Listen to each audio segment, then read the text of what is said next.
ये जैसा कि मुझे ये आशा नहीं थी, जैसे कि आपको मैं आया हूँ, मुझे ये मानना पड़ेगा कि मैंने ये एक ढोंगी का व्यवहार किया है। मैं थोड़ी देर से आया।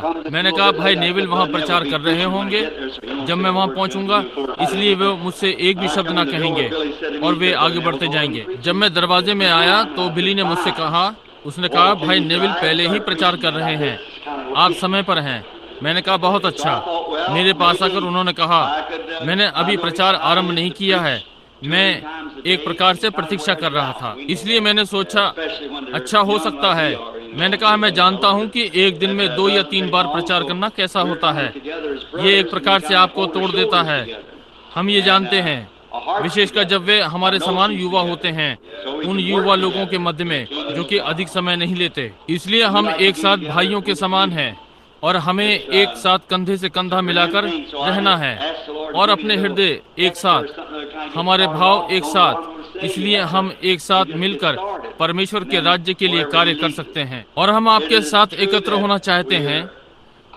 ये बहुत अच्छी बात है। इसलिए मैंने प्रभु से मांगा कि मुझे एक छोटा मूल पाठ या कुछ ऐसा दे जिससे कि आरंभ करूं।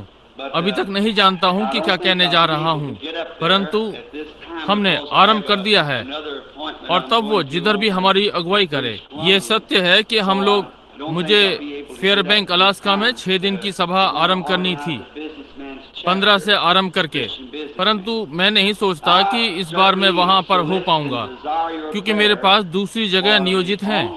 मैं ब्रिटिश कोलंबिया में जा रहा हूं, इसलिए मैं नहीं सोचता हूं कि इस बार मैं वहां पहुंच पाऊंगा।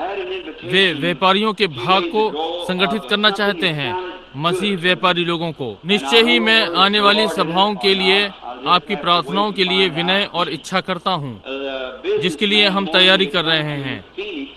और अभी कुछ दिनों पहले मुझे एक निमंत्रण किसी चीज का जो मुझे अच्छा लगा, और मैं नहीं जानता कि इसमें प्रभु था या नहीं। मैं थोड़ी प्रतीक्षा करूंगा और मालूम करूंगा। जनवरी में व्यापारी लोग मुझे फिनिक्स में बुलाना चाहते हैं और फिनिक्स में प्रति रात्रि नगर के हर आराधनालय में जाऊं और उसके बाद बेदारी सभा। ये एक प्रकार से मुझे अच्छा लगा क्योंकि इससे मुझे उन कलीसियाओं में बोलने का अवसर मिलेगा और उन सब सेवकों से भी। अक्सर लोग मेरे विषय में सोचते हैं क्योंकि मैं संस्थाओं को खटखटाता हूँ कि मैं लोगों के विरुद्ध हूँ जो संस्थाओं में हैं। किसी भी प्रकार से मैं नहीं हूँ, मैं लोगों के लिए हूँ। ये इस प्रकार से है, यदि नदी में एक व्यक्ति को नाव में बैठे हुए आते देखूं और नाव में छेद ही छेद हों और मुझे मालूम हो कि मैं जानता हूं कि नाव कभी भी छोटी छोटी लहरों को पार कर पाएगी, मैं चिल्लाऊंगा और उस नाव को दोषी ठहराऊंगा जितनी जोर से मैं कर सकूंगा, परंतु नाव के भीतर के मनुष्य को नहीं।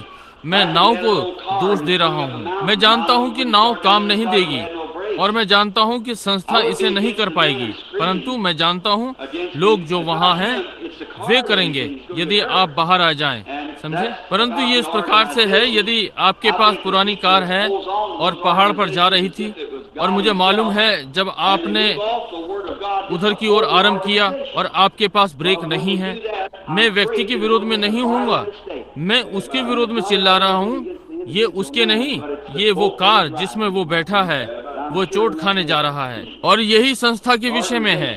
मैं सोचता हूँ वे लोग जो संस्थाओं को पकड़े हुए हैं जैसे कि वही परमेश्वर है और वे परमेश्वर का वचन छोड़ देते हैं और संस्था को पकड़े रहते हैं। जब वे ऐसा करते हैं तब मुझे भय होता है कि वे भयंकर गलती कर रहे हैं। और ये नहीं कि मैं किसी व्यक्ति के विरोध में हूँ, परंतु ये वो नाव है जिसमें वो सवार है। देखा, मैं निश्चित हूँ कि वो नहीं चल पाएगा, संस्था ये कभी नहीं कर पाएगी, परंतु मसीह करेगा। इसलिए छेद वाली नाव में से बस बाहर आ जाएं, संस्था से सिय्योन के सुरक्षित जहाज में, जो समय आने पर कभी नहीं चूका, मसीह। और ये सोच कि ये मुझे अवसर मिलेगा कि मैं उन लोगों से बात करूंगा। अब मैंने सोचा हो सकता है आज रात्रि ये प्रभु भोज की रात्रि है और मैंने सुना उनके बपतिस्मे होने थे, दूसरा होने जा रहा था। मैं प्रभु भोज के लिए आना चाहता था। पिछली बार यहाँ ना होने के कारण चूक गया था और मैं जानता था कि वो पहला रविवार था, इसलिए मैंने यहाँ की तैयारी की ताकि मैं आज रात्रि के लिए यहाँ हो सकूं, क्योंकि सच में मैं सोचता हूँ कि प्रत्येक मसीही का कर्तव्य है कि वो प्रभु भोज ले। बाइबल ने कहा, यदि तुम इसे नहीं लेते हो तो तुम्हारा मेरे में कोई भाग नहीं। और मैं ये विश्वास करता हूँ ये मसीहों के लिए प्रकटीकरण का समय है। यदि हम इसे नहीं लेते हैं तो हमारा उसमें कोई भाग नहीं है। यदि हम इसे अयोग्य ढंग से लेते हैं तो हम मसीह की देह और मृत्यु के दोषी हैं। इसलिए ये उस स्थान पर है जहाँ ये मसीहों को प्रार्थना युक्त रखता है। जब वो प्रभु भोज पर आता है, हमें सम्मानजनक रीति से आना चाहिए, गंभीरता, पवित्रता से चलते हुए, अपनी सारी गलतियों को स्वीकार करते हुए, एक दूसरे के लिए प्रार्थना करते हुए। केवल इतना ही नहीं, परंतु हमें अनुभव करना चाहिए, यदि कोई भाई या बहन जो हमारे मध्य में है, जिसके लिए हम अनुभव करते हैं कि वो रेखा से कहीं हट रहा है, तो उस पर प्रभु भोज की रात्रि में हमारे हृदय में उस व्यक्ति के लिए बोझ होना चाहिए, विशेषकर उन्हें देखते हुए कि वे जाकर प्रभु भोज लेने के योग्य हो जाएं, संसार के साथ दोषी ना ठहरें, क्योंकि वे लोग हमारे भाई और बहन हैं। अब पिछले सप्ताहों में 2 सप्ताह, तीसरा चल रहा था, मैंने बहुत अधिक नहीं बोला, मैं बस विश्राम कर रहा था। मेरे लिए इस प्रकार एक छोटा समय विश्राम के लिए था, इसके पहले बड़ा भार पड़े। भाई नेविल को सुनते हुए, जो कि राजनीतिज्ञों के मध्य में इन भविष्यवाणियों के विषय में बोलते हैं, जिन्हें वास्तव में इन बातों की समझ है, परमाणु युद्ध कितना समीप है, जो कि दिसंबर से जनवरी में समाप्त हो जाएगा। ये लगभग सही है। वे इसकी घोषणा करेंगे, इसे आरंभ किया और फिर थोड़े से बम, ये इसे तय कर देगा। इसलिए राष्ट्र परमाणु युद्ध को जीवित नहीं रख सकता, हम इसे नहीं रख सकेंगे। परंतु ये मसीहों को चेतावनी नहीं देता था, इसे मसीहों को चेतावनी नहीं देनी चाहिए। हमें किसी भी मिनट के लिए तैयार रहना चाहिए। अपने प्रभु के आगमन के लिए प्रतीक्षा कर रहे हैं। और किसी भी समय, देखिए, ये टेप नहीं किया गया तो बस यहाँ घर में है, टेप नहीं है, इसलिए आप क्या कह रहे हैं इस पर आपको अधिक ध्यान नहीं देना है। किसी के पास जब जाते हैं या ऐसा ही कुछ, ये तो घर के लोग हैं। मैं आपको बताऊं कि मैं क्या कर रहा था। मैं गिलहरियों का शिकार कर रहा था, और लेकिन मैं बहुत अच्छा नहीं कर रहा था। वहाँ बहुत गिलहरियाँ नहीं थी। अब मैं अलास्का जा रहा हूँ कि भेड़ों का शिकार करूं। हो सकता है कुछ लोग, आप इसे टेप पर नहीं कह सकते या ऐसा ही, क्योंकि कुछ लोग ऐसे हैं जो शिकार में विश्वास नहीं करते। और परंतु मैंने हमेशा ध्यान दिया है कि वे जो शिकार में विश्वास नहीं करते, उन्हें बस मांस का टुकड़ा दे दो, वे इसे भली प्रकार से संतुष्ट हो जाते हैं। आप समझे? एक महिला के समान जिसने मुझे बताया, उसने कहा, भाई ब्रैनम, मुझे बताने का आपका अर्थ यह है कि आप खरगोशों का शिकार करते हैं?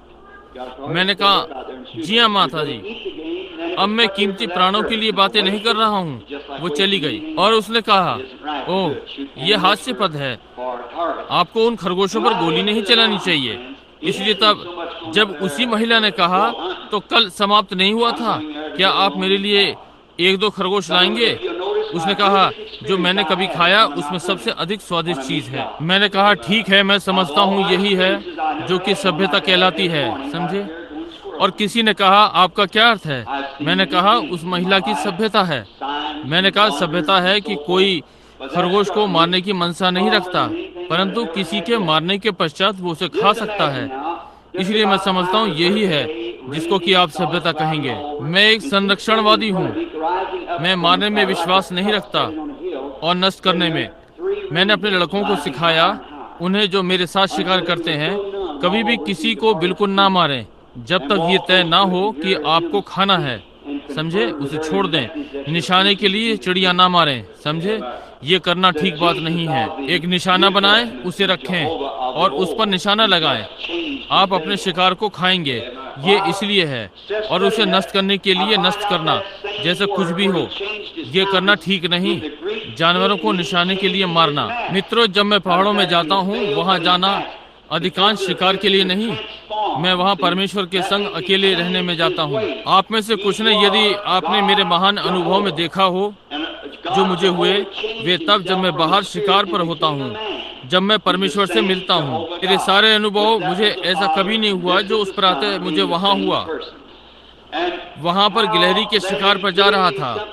मैंने अपने जीवन में बहुत सी चीजें देखी, चिन्ह और चमत्कार और आदि आदि, परंतु उनके अनुभव में से मैं अधिक मजबूत बना बजाय किसी और चीज के जो अब तक मेरे पास था। थोड़ी सी कल्पना करें कि दिन निकलने पर है, सारे में बादल घिरे हुए हैं, वर्षा हो रही है, मेरे सामने पहाड़ पर कप के समान 3 मेघधनुष उठ रहे हैं, ऊंचे और ऊंचे उठते जा रहे हैं, जब तक कि आप स्तब्ध नहीं हो जाते कि आप कठिनाई से बोलें।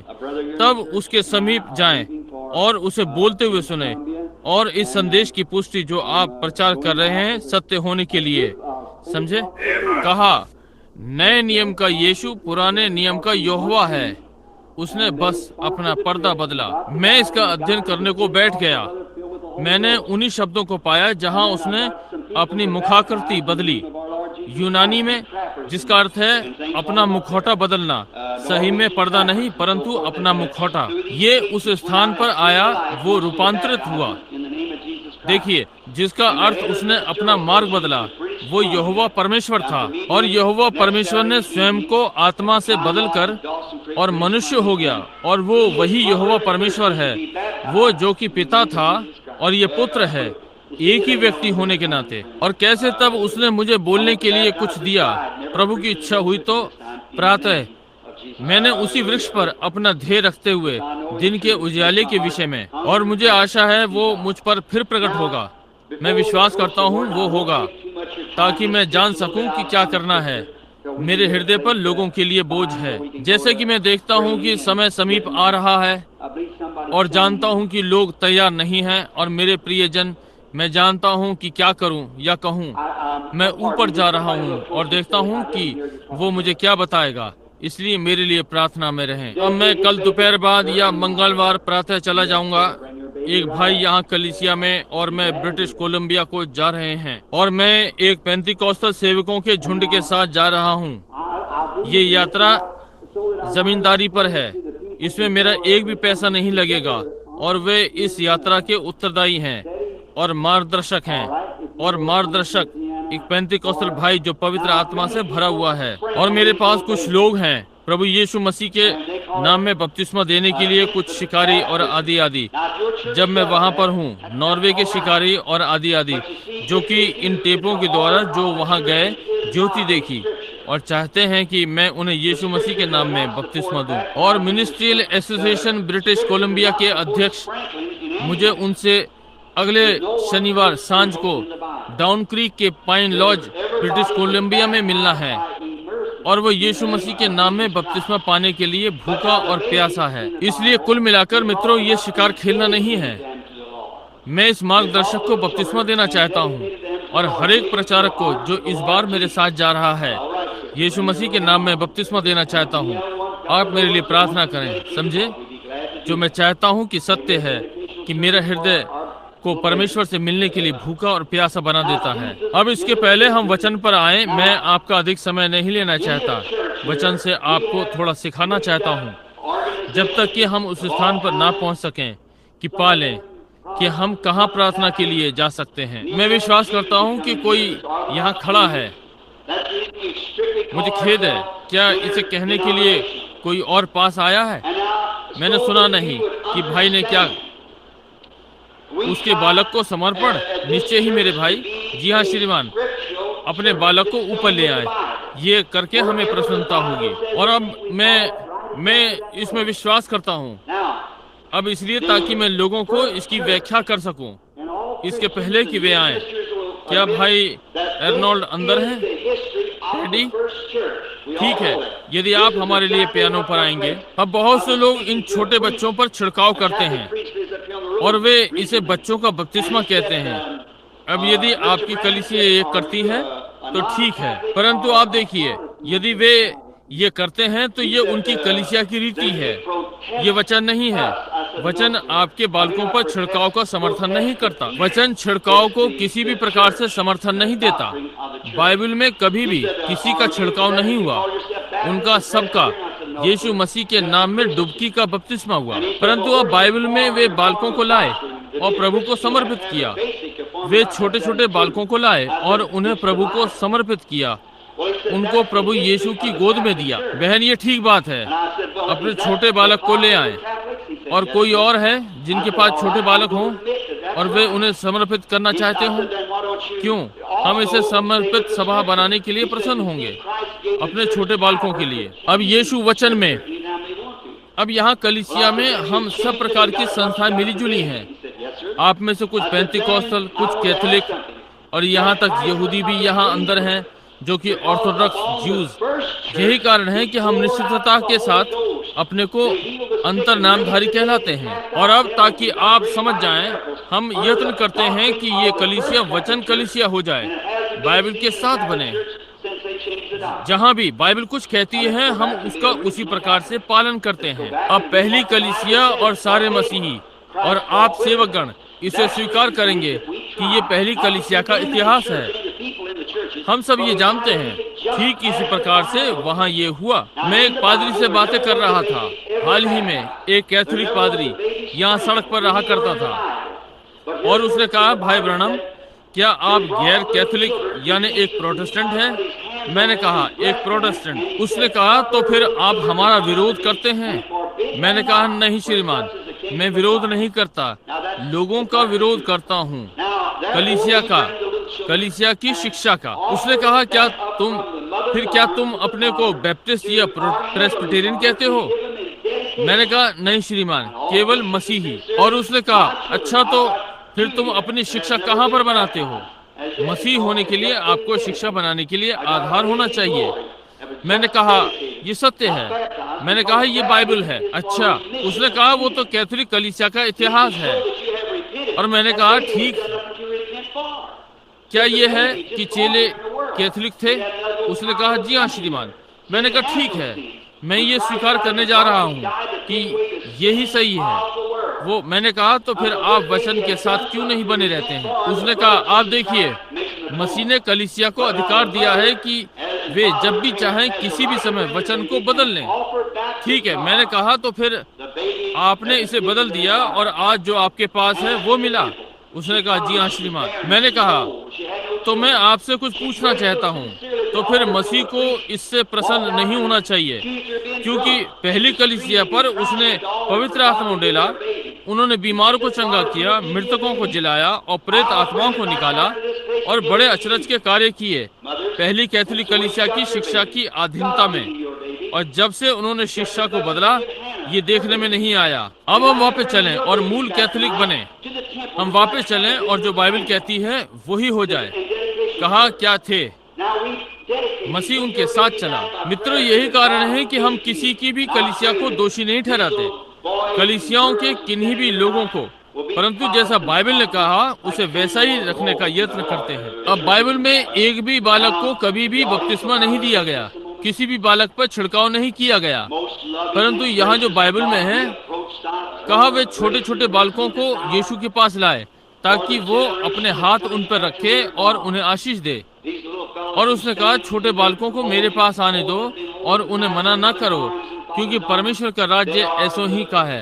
अब ये बिल्कुल सत्य है। अब इसलिए हम छोटे बालकों को लाते हैं और माँ की गोद में से प्रस्तुत करवाते हैं, या पिता की, अपने स्वर्गीय पिता को, और उन्हें समर्पण में देते हैं और सच्चाई की सारी गहराई से। मेरे बालक, अभी तक मेरे पास 2 हैं जिनका अभी तक बपतिस्मा नहीं हुआ, क्योंकि हाल ही में उनका समर्पण हुआ। एक बालक मेरा महिमा में है, हाल ही में समर्पण हुआ, बपतिस्मा नहीं, क्योंकि बपतिस्मा पाप के मोचन के लिए है, ये दर्शाने के लिए कि आपने प्रायश्चित कर लिया है। बालक ने प्रायश्चित करने के लिए कुछ भी नहीं किया है। ये एक बालक है और संसार में जन्मा है, यहाँ बिना किसी शक्ति के साथ आया है और उसमें पाप नहीं है। जब मसीह क्रूस पर मरा, वो संसार के पाप उठा ले जाने के लिए मरा। जब तक ये बालक प्रायश्चित करने के लिए कुछ ना करे, यीशु मसीह का लहू क्षतिपूर्ति करता है। परंतु अब माता और पिता अभिभावकों को अधिकार है कि वे उसे लाएं और वापस परमेश्वर को समर्पित करें। वो बालक जो उन्हें परमेश्वर के द्वारा मिला है। हन्ना मंदिर में उसने प्रतिज्ञा की। वो बांझ थी, वो बूढ़ी थी, उसके पास कोई बालक नहीं था। उसने वेदी पर इतनी सच्चाई से प्रार्थना की जब तक कि याजक ने आकर उस पर मदिरापान का दोष नहीं लगा दिया। वो वेदी पर चिल्ला और रो रही थी ताकि परमेश्वर उसे एक बालक दे। और उसने कहा, परमेश्वर, यदि तू मुझे एक बालक देगा, मैं उसे वापस इसी स्थान पर लाऊंगी और तुझे दे दूंगी। माताओं, इसी प्रकार से आपको आपके बालक मिले। परमेश्वर ने आपको आपके बालक दिए। ये ऐसा ही था जैसे उसने हन्ना को उसका बालक दिया। और अब आप लोग अपने बालकों को आज रात्रि मंदिर वापस ला रहे हैं, जैसा कि हन्ना ने छोटे शमूएल के साथ भी किया। इस समर्पण की सभा में अब हम समर्पित करते हैं और आपके बालकों को प्रार्थना के द्वारा परमेश्वर को वापस देते हैं। और मैं प्रार्थना करता हूं कि ये छोटे लड़के और लड़कियां जो कि आज रात्रि यहाँ खड़े हैं, प्रभु के लिए भविष्यद्वक्ता और भविष्यद्वक्तियां होंगी कि आप उन्हें वापस दे रहे हैं। अब यदि सभा एक क्षण के लिए अपने सिरों को झुकाएगी। बहुत ही प्रिय और अनुग्रहकारी परमेश्वर, हम तेरे अनुग्रह और दया के सिंहासन के समीप आते हैं इस घड़ी, उस पीढ़ी के लिए जो हमारे जाने के पश्चात आ रही है। ये छोटे बालक जो खड़े हैं और वे उन्हें पकड़े हुए हैं, आज रात्रि अपनी माता और पिता की गोदी में हैं। ये कल की पीढ़ी के बीज हैं। इस बात में निश्चित कि वे सही आरंभ में हैं। माताएं और पिता इन छोटे छोटे को समर्पण के लिए ला रहे हैं कि अपने नन्हे जीवनों को जीवित परमेश्वर को दें। पिता, पादरी और मैं यहाँ चलते हुए आए और इन बालकों को आपको प्रार्थना में समर्पण के लिए अर्पित किया। हमारे पिता, इन्हें आशीष दे। हम प्रार्थना करते हैं कि आप इन्हें आशीषित करेंगे, कि आपके ये छोटे छोटे सेवक हो जाएं, होने पाए ये पृथ्वी पर लंबा आनंद जीवन जिएं और प्रभु यीशु के आगमन को देखें। केवल इतना ही नहीं, वे लंबा स्वस्थ आनंदित जीवन जिएं और आपके सेवक बने। आप उनकी अगुवाई करें। आप इन बालकों में से उन्हें कल का प्रचारक, गाने वाला, सुसमाचार फैलाने वाले मिशनरी बनाएं। यदि कोई आने वाला कल है, प्रभु इसे स्वीकार करें। आपके वचन के अनुसार हम अपने भरसक यत्न से आपको समर्पित करेंगे, जो कि आपने हमारे लिए छोड़ा है। पवित्र वचन जो कि बाइबल की अंतिम पुस्तक में लिखे, जो इसमें से एक वचन भी निकालेगा, परमेश्वर जीवन की पुस्तक में से उसे निकालेगा या इसमें एक भी वचन मिलाएगा, तब हम इस बात का अनुभव करते हैं कि बाइबल परमेश्वर का पवित्र वचन है और हम इसमें एक भी चीज नहीं मिला सकते या एक भी चीज इसमें से निकाल सकते हैं।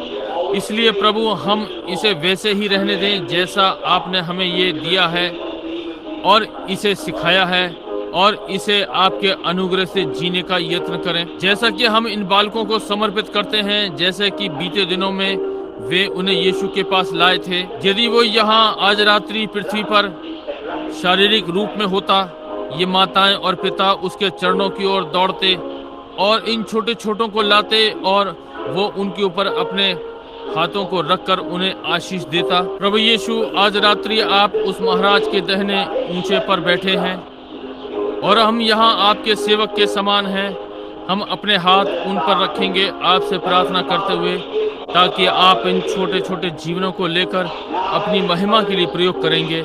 यीशु मसीह के नाम में हम ये मांगते हैं, आमीन। अब हम प्रभु का वचन खोलें, मत्ती का 15वां यानी 5वां अध्याय, और हम एक भाग पढ़ेंगे और फिर मैं इसमें से निकालूंगा। प्रभु ने चाहा तो लगभग 15-20 मिनटों के लिए। तब हम प्रभु भोज लेंगे और पैर धोएंगे और बपतिस्मे की सेवकाई हमें 9:30 बज जाएंगे। तब यानी थोड़ी देर बाद समाप्त करने के लिए मैं 5वें अध्याय से आरंभ करना चाहूंगा, 12वें पद से। आनंदित और मगन होना, क्योंकि स्वर्ग में तुम्हारे लिए बड़ा फल है, इसलिए कि उन्होंने उन भविष्यद्वक्ताओं को जो तुमसे पहले थे इसी रीति से सताया था। तुम पृथ्वी के नमक हो। यदि नमक का स्वाद बिगड़ जाए तो फिर वो किस वस्तु से नमकीन किया जाएगा?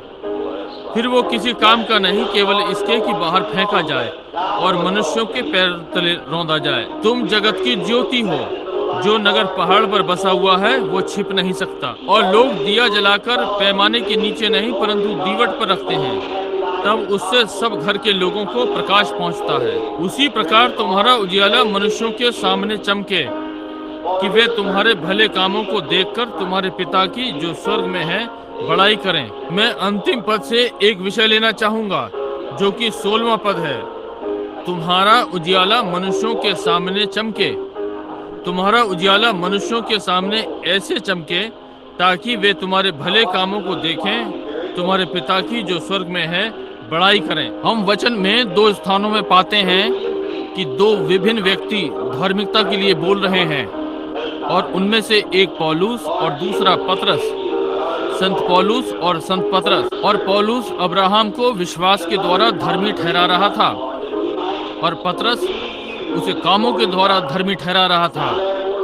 पतरस ने कहा कि वो अपने कार्यों के द्वारा धर्मी ठहराया गया, पौलुस ने कहा कि वो विश्वास के द्वारा धर्मी ठहराया गया। अब वे एक दूसरे के विरोधी नहीं हैं, वे इसे 2 भिन्न दृष्टिकोणों से देख रहे हैं। और पौलुस अब्राहम के विश्वास के विषय में बोल रहा था, परमेश्वर ने अब्राहम के अंदर यही देखा, और पतरस उसके कार्यों के विषय में बोल रहा है जो उसके विश्वास को बताते हैं। इसलिए ये लिखा है कि बिना विश्वास के मुझे अपने कार्य को दिखा, और मैं तुझे विश्वास के द्वारा अपने कार्यों को दिखाता हूँ। अब इसलिए पौलुस देख रहा है क्या कह रहा था और क्या परमेश्वर ने देखा, और पतरस मनुष्य ने क्या देखा वो बात कर रहा था।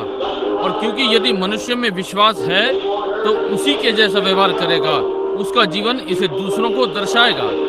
इसलिए आज रात्रि मैं इस पर बोलना चाहता हूँ, अपने उजियाले को चमकने दे। अब थोड़ी सी मिनटों के लिए मैं यहाँ दिखाई देने या सुनाई पड़ने के लिए नहीं आना चाहता, ये ठीक नहीं होगा, परंतु संभव है परमेश्वर मेरी सहायता कर रहा है। हम कुछ शब्द किसी बात के लिए बोल सकते हैं जो कि हमारी उन्नति करेंगे, ये हम सब की सहायता करेगा।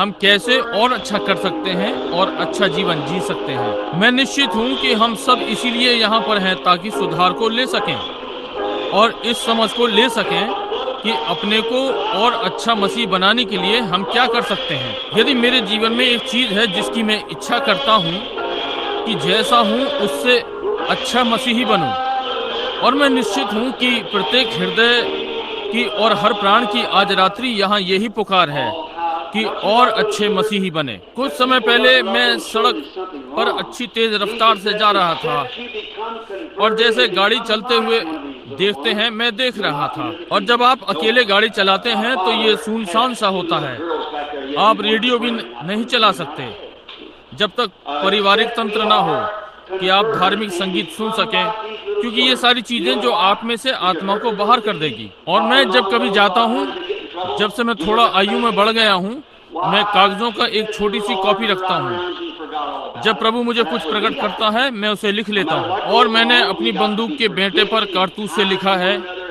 इस प्रकार से उस विचार को पाने के लिए जो मुझे दिया गया। अपने कपड़ों पर से कपड़े की चिट निकालकर या कुछ उस पर लिख लिया, कुछ ताकि संदेश मेरे मस्तिष्क में रहे। और जैसे कि मैं सड़क पर गाड़ी चलाता हुआ जा रहा था, मैंने एक बहुत बड़े विज्ञापन बोर्ड पर ध्यान दिया। आप जानते हैं कि वे इन बोर्डों पर बहुत सी चीजें चिपकाते हैं। अधिकांश वे लोग अधरंगी स्त्रियों के चित्र या कुछ होता है सिगरेट विशेष किस्म की या विस्की, शराब या बियर या कुछ बड़ा चिपकाने वाला विज्ञापन पट। परंतु मुझे आश्चर्य हुआ, पहली झलक में इसने मेरा ध्यान आकर्षित किया, क्योंकि ये वो भद्दी चीज नहीं थी, उस पर घासलेटी साहित्य नहीं था, और देखने के लिए मैं पीछे घूमा। ये सुंदर विज्ञापन पट था और ठीक स्थान पर लगा था जहां आप घूमते हैं। आप बिना इसे देखे रह ही नहीं सकते। और मुझे आश्चर्य हुआ कि इसके आर पार एक ही शब्द लिखा था, भूखे हैं, बस भूखे हैं, उस पर बस यही था। तब मैंने ध्यान दिया, नीचे की ओर बोर्ड पर कहा 3 मील आगे, भूखे हैं 3 मील आगे। अच्छा, मैंने इसका अध्ययन करना आरंभ किया। लोग अधिक नहीं थे। अधिकांश आगे रेस्टोरेंट होता है और वे दूसरों को बेचने का यत्न करते हैं। चित्र बड़ा, भुनी मांस की टिकिया और आदि आदि। और जब आप अंदर जाते हैं तो आप अधिकतर विज्ञापन के अनुसार नहीं पाते, परंतु बस एक विज्ञापन। परंतु ये एक अलग प्रकार का प्रस्ताव था। और हम जानते हैं कि वो दिन जिसमें हम आज रह रहे हैं, ये विज्ञापन चुकाता है। और हम पाते थे कि ये लोग जिन्होंने व्यापार में बहुत उन्नति की है, ये विज्ञापन के महान लोग हैं। ये इसे टेलीविजन पर देते हैं और जहां कहीं हो सकता है विज्ञापन चिपकाते हैं ताकि अपने उत्पादन का विज्ञापन करें। इस वाली को पीजिए, सामान चढ़ाने में एक भी खांसी नहीं, और सोचने वाले मनुष्य की छलनी और किसी दूसरे व्यक्ति का संकेत या कुछ इस प्रकार का, और लंबे जीवित रहो उनकी बियर के साथ, और इस प्रकार की बहुत सी चीजें। ये विज्ञापन है और विज्ञापन के लिए वे अपना बहुत सा इनकम टैक्स बचा लेते हैं और ये निश्चय ही चुकाता है। इसलिए यदि ये इसे चुका देता है तो मैं सोचने लगा, तो फिर यदि मसीहत का प्रचार किया जाए तो ये क्यों नहीं चुकाएगा। तो फिर मैंने सोचा, ये विज्ञापन क्या है? आपको और दूसरों से कुछ भिन्न होना चाहिए। या यदि ये इतना साधारण है जैसे कि संसार की चीजें, तो ये लोगों का ध्यान नहीं खींचेगा। अब यदि कोई मोटर गाड़ी खोज रहा होगा तो वो इस चिन्ह को छोड़ जाएगा, परंतु यदि वो भूखा होगा तो वो इस चिन्ह की खोज में होगा। इसलिए मैं विश्वास करता हूँ कि एक मसीही परमेश्वर का विज्ञापन पट है। मैं विश्वास करता हूं कि हम में से प्रत्येक परमेश्वर का विज्ञापन पट है, और हमें इसके लिए बहुत अधिक चिल्लाना नहीं है जैसा कि हम करते हैं। बस साधारण जीवन को जिएं, जो कि लोगों को आपके समान होने के लिए भूखा बना देगा। अब इस विज्ञापन पट पर हम ध्यान देते हैं। ये विशेष, ये किसी बात का दावा नहीं करता, परंतु बस एक प्रश्न करता है। यदि आप भूखे हैं और जब तक कोई भूखा ना हो तो आप किसी को कुछ बेच नहीं सकते। पहली बात जो विज्ञापन करता है, जो पास से निकलता है, इसे देखता ही है। अब केवल एक ही विधि है कि संसार मसीह को हम में देखेगा। वे इसे आप में और मुझ में देखेगा। केवल यही विधि है कि वे कभी मसीह को देखें। उनका विवेक सूर्यास्त के लिए शून्य है, चिड़ियों की चहचहाट के लिए, पत्तियों के लिए, और घास, फूलों और संगीत और संदेश और आदि, जिसका आनंद हम तब लेते हैं जब हम मसीह को पा लेते हैं। परंतु जब तक हम उस स्थान पर नहीं आ जाते कि हम मसीह को दर्शाएं। अब स्मरण रखें कि आप में से प्रत्येक आज रात्रि के बाद स्मरण रखें, आप परमेश्वर के विज्ञापन पट हैं और आप परमेश्वर के विज्ञापन के एजेंट हैं। अब संसार आपकी ओर देखेगा कि देखे कि मसीह क्या है। इसलिए हम नहीं चाहते कि वहां पर बड़ा सा कुछ चिपका दें जो इस बात को प्रमाणित करे, जो कि हम वास्तव में नहीं हैं। हम पहले वो बने, तब संसार मसीह को आप में और मुझ में देखेगा। पहली बात, व्यक्ति को किसी विज्ञापन को देखना ही है। तब अगली बात, उन्हें उसे पसंद करना है। अब यदि वे उसे देखें और पसंद ना करें तो फिर ये भिन्न है, परंतु आप उस पर बेकार विज्ञापन नहीं लगाते। परंतु यदि पहले उन्हें उसे देखना है तो फिर हमें उसे उनके लिए आकर्षक बनना है। मैं आशा करता हूँ कि उद्धार की आकर्षणता उस व्यक्ति पर क्या करती है। हमें संसार को मसीह की ओर आकर्षित करना ही है। और सुसमाचार में एक आकर्षण है। ये उनके लिए है जो परमेश्वर के लिए भूखे हैं। ये उनको आकर्षित करता है जो कि भूखे और प्यासे हैं, और यही है जिसके लिए हम निकल रहे हैं। कोई मनुष्य मेरे पास नहीं आ सकता सिवाय कि मेरा पिता उसे खींच ना ले। परंतु वहाँ बहुत से हैं जिनको पिता ने खींचा है और परमेश्वर को पाने के लिए भूखे और प्यासे हैं और नहीं जानते कि उसे कहाँ पाएं, क्योंकि वे जिन्हें विज्ञापन पट होना चाहिए संसार की चीजों में इतने ग्रस्त हैं जब तक कि वे नहीं देख सकते और कहीं अधिक कहाँ से पाएं इसके पहले कि वे उसके पास आते। वे संसार के समान जीते हैं, वे संसार के समान बातें करते हैं, वे ही गाने गाते हैं जो संसार गाता है। वे संसार के समान वस्त्र धारण करते हैं, मेरा अर्थ विशेषकर नारी लिंग में, और वे संसार के समान व्यवहार करते हैं। वे सांसारिक स्थानों में जाते हैं, वे सांसारिक मनोरंजनों में उपस्थित होते हैं। किसी ने उस दिन मुझसे किसी विशेष सेवक के विषय में कहा, और मैं उस मनुष्य से प्रेम करता हूँ, इसमें कोई शंका नहीं, परंतु वो एक महान पुरुष है। उसने कहा कि आप पवित्र शोर मचाने वाले वे, मेरे लिए कि मैं एक पवित्र शोर मचाने वाला था। मैंने कहा ठीक है, मैं नहीं सोचता कि मैं हूँ, परंतु मैंने कहा मैं पवित्र होना चाहता हूँ, और यदि प्रभु ने कभी मुझसे कहा कि मैं लुढ़कूं, मैं समझता हूँ कि मैं लुढ़कूंगा, परंतु जो भी हो, मैं पवित्र होना चाहता हूँ, पवित्रता का जीवन जीना चाहता हूँ, मतलब परमेश्वर के समक्ष शुद्धता। और इसलिए उसने कहा ठीक है कि आप विदेश भाग गए, और इस प्रकार से चारों ओर, और स्वयं को एक मिशनरी बनाया। आपको किसी कलीसिया ने नहीं भेजा, और आपने स्वयं को ही अपने आप ही मिशनरी बना लिया। अच्छा, मैंने कहा यदि मैंने स्वयं को मिशनरी बना लिया है, तो यह संसार का ध्यान कभी आकर्षित नहीं करता कि वे इसकी प्रतीक्षा में नहीं थे, वे मसीह की प्रतीक्षा कर रहे थे। और हम पाते हैं कि वे व्यक्ति और लोग जो उन बातों को सोचते हैं, दो विभिन्न वर्ग हैं। परमेश्वर के पास दो विभिन्न वर्ग हैं। कुछ लोग हैं जिन्हें परमेश्वर घर पर रहने के लिए प्रयोग करता है, और रोगियों को प्रसन्न रखने, और मुर्दों को गाड़ना, और बालकों को चूमना, और उनके बालकों को प्रसन्न रखना, इस प्रकार से आदि आदि। उनमें से बहुत से लोग नहीं जानते कि तलवार रखना क्या है। बाहर निकलकर दोनों हाथों में तलवार लेकर सामने की पंक्ति में, वे नहीं जानते कि युद्ध शत्रु के विरुद्ध लड़ना क्या है। वे यहाँ आए, और वे बुद्धिमान लोग थे, धर्म विज्ञानी, महान लोग ऐसे उपदेश के साथ खड़े हो सकते हैं जो कि इतना छूता हुआ हो, और ऐसी भाषा में बोला गया हो कि व्यवस्था भी ना समझ सके कि वे क्या कह रहे थे। उन्होंने विद्यालय से डिग्रियां ली, ये ठीक है। जब आप बुद्धिजीवी झुंड से बात कर रहे हैं, ये अपनी घर की कलीसिया को ढूंढना है, परंतु जब आप युद्ध की अगली पंक्ति में आ जाते हैं, जहां वे लोग इससे अधिक हैं, उन्हें सर्वशक्तिमान परमेश्वर को उसकी सामर्थ्य में प्रकटीकरण में देखना है, या आप इन्हें इसे कभी नहीं बेच पाएंगे। उन्हें मसीह को उसकी पुनरुत्थान की सामर्थ्य में देखना है। तो भी अब वे लोग नहीं जानते कि दोनों हाथों में तलवार पकड़ना क्या है, आमने सामने शत्रु से युद्ध करना, जहां प्रेत और टोने टोटके वाले और सब वहां आपको चुनौती देने के लिए आपके चारों ओर खड़े हैं। जहां लोग जो बाइबल को पढ़ते हैं कहते हैं यदि यीशु मसीह कल, आज और सर्वदा एक सा है, मैं देखूं कि पवित्र आत्मा वैसे ही करता है जैसे वहां पहले किया, समझे? तब आप छात्रवृत्ति लेकर ऐसा नहीं कर सकते। ये यीशु मसीह की सामर्थ्य और पुनरुत्थान को लेकर इसे उत्पन्न करता है।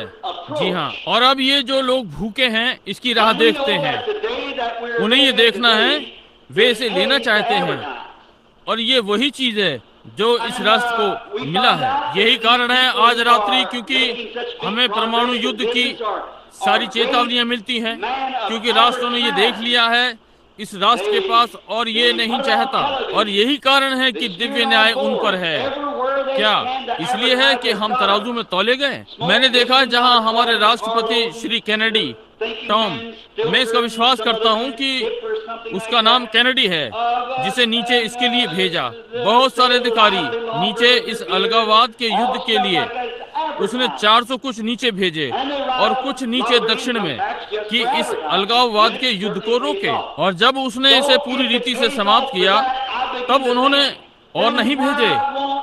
उसके पास ठीक 666 थे। ये टाइम पत्रिका में था। यदि लोग केवल आत्मिक थे तो जाग सकते थे और देखते 666 क्या है, ठीक जो उनके पास था। ये इस माह की टाइम पत्रिका है। अब हम पाते हैं कि जब तक लोग परमेश्वर को चाहना आरंभ ना कर दें, जब तक लोगों को प्यास ना लगने लगे, यीशु ने कहा धन्य हैं वे जो धर्म के भूखे और प्यासे हैं, क्योंकि वे तृप्त किए जाएंगे। अब आपको इसके लिए भूखा और प्यासा होना है। हम मसीह के विज्ञापन पट हैं और मसीह हमारा उत्तरदायी है। इसके लिए उत्तरदायित्व मसीह के द्वारा है। और वो हमें हमारा जीवन दे रहा है कि उसको उत्तरदायी हो। अब आप किस प्रकार के व्यक्ति होंगे यदि आप किसी का उत्तरदायित्व लें? हमें किस प्रकार का व्यक्ति होना चाहिए यदि मसीह के द्वारा हमारा उत्तरदायित्व लिया गया हो? वो हमें उद्धार देता है, वो हमें हमारी चंगाई देता है, वो हमें हमारा स्वास्थ्य और सामर्थ्य देता है, वो हमें हमारा भोजन देता है, वो हमें हमारा घर देता है। तब हमारा उत्तरदायित्व मसीह के द्वारा लिया गया है। और 35 लोग जो कि पवित्र आत्मा से भरे हुए हैं, वे यीशु मसीह के द्वारा समर्थित हैं, वे यीशु मसीह के समर्थन प्राप्त लोग हैं और पवित्र आत्मा दिया गया है ताकि लोगों के लिए आदर्श हो। हमें आज क्या होना चाहिए? आज कलीसिया को कहाँ होना चाहिए? हमें ऐसा होना चाहिए, ऐसी दशा में कि संसार हमारे समान बनना चाहे।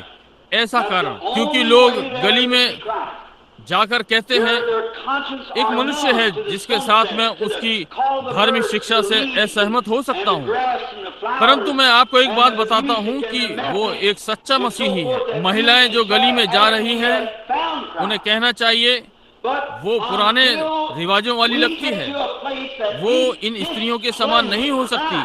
आप देखिए, परंतु इस नगर में एक मसीही है। यदि कोई एक है तो वो जा रही है, क्योंकि हमारा उत्तरदायित्व यीशु मसीह के द्वारा लिया गया है। आमीन।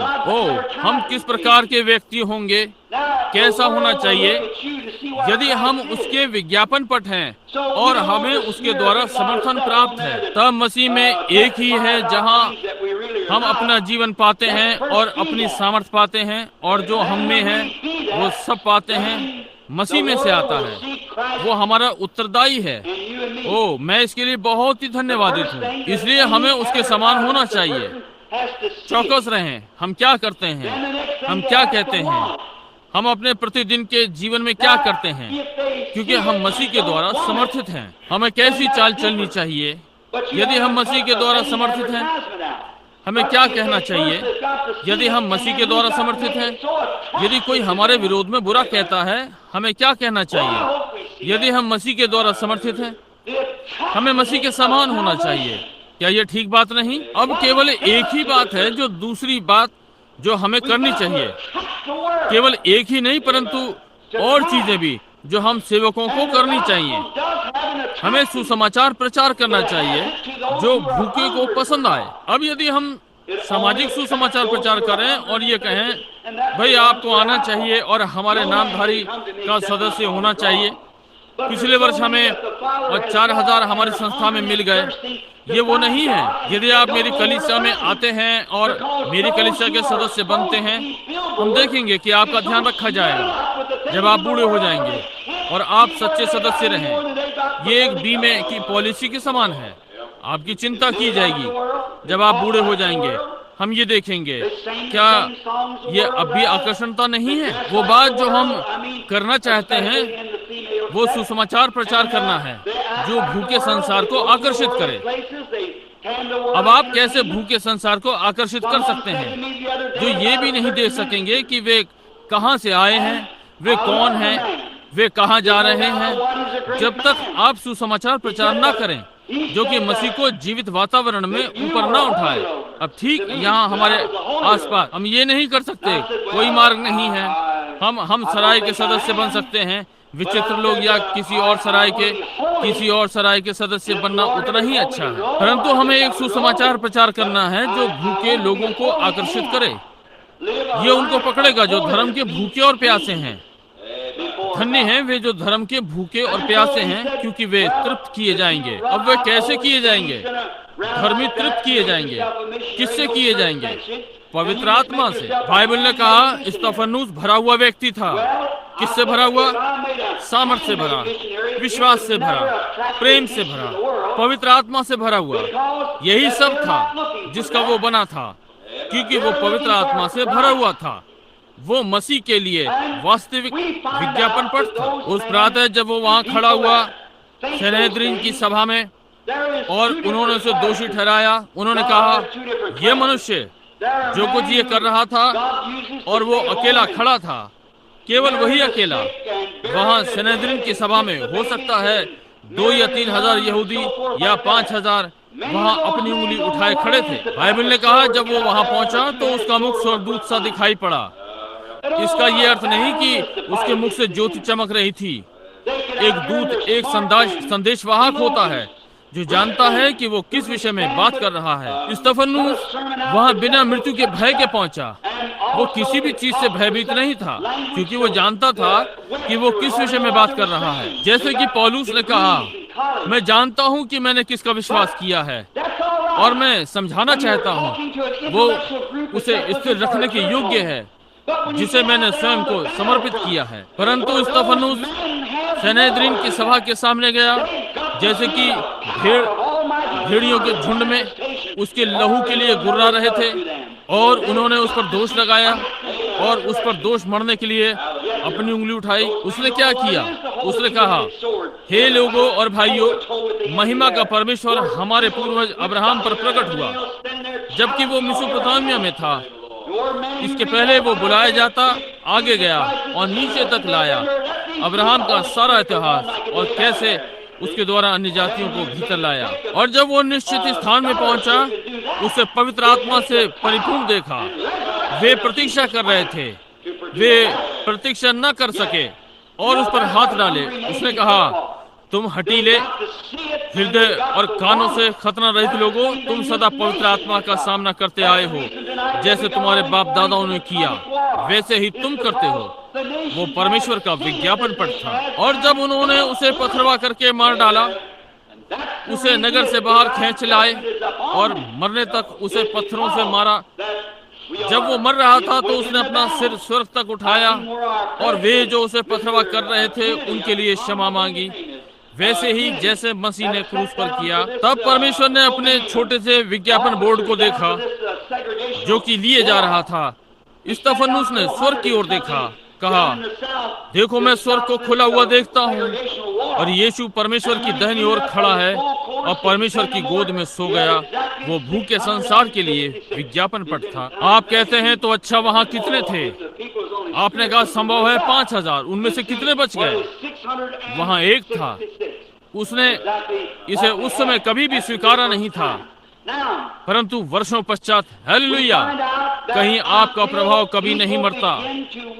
एक था जो कपड़े पकड़े हुए था, शाऊल वो युवा फरीसी वहां खड़ा था परामर्श करके उसकी मृत्यु की गवाही देने को। परंतु जब उसने मसीह का पुनरुत्थान की सामर्थ्य का विज्ञापन उस छोटे व्यक्ति में देखा तो वो उससे कभी अलग नहीं हुआ। वही व्यक्ति पौलुस जो उस प्रातः वहां खड़ा था, हजारों प्राणों को मसीह के पास ले गया क्योंकि एक व्यक्ति इच्छा रखता था कि अपने जीवन को यीशु मसीह के विज्ञापन पट के लिए दे दे। हमें आज क्या करना चाहिए? कोई मतलब नहीं, हमारे पास बड़ी भक्त मंडली नहीं है, हमें 10,000 को प्रचार नहीं करना है, हमें यहाँ तक कि प्रचार भी नहीं करना है। हम परमेश्वर के विज्ञापन पट हो सकते हैं। आप कैसे जानते हैं कि आपका जीवन किसी युवा को सुसमाचार के जीवन पर आरंभ नहीं करवा सकता?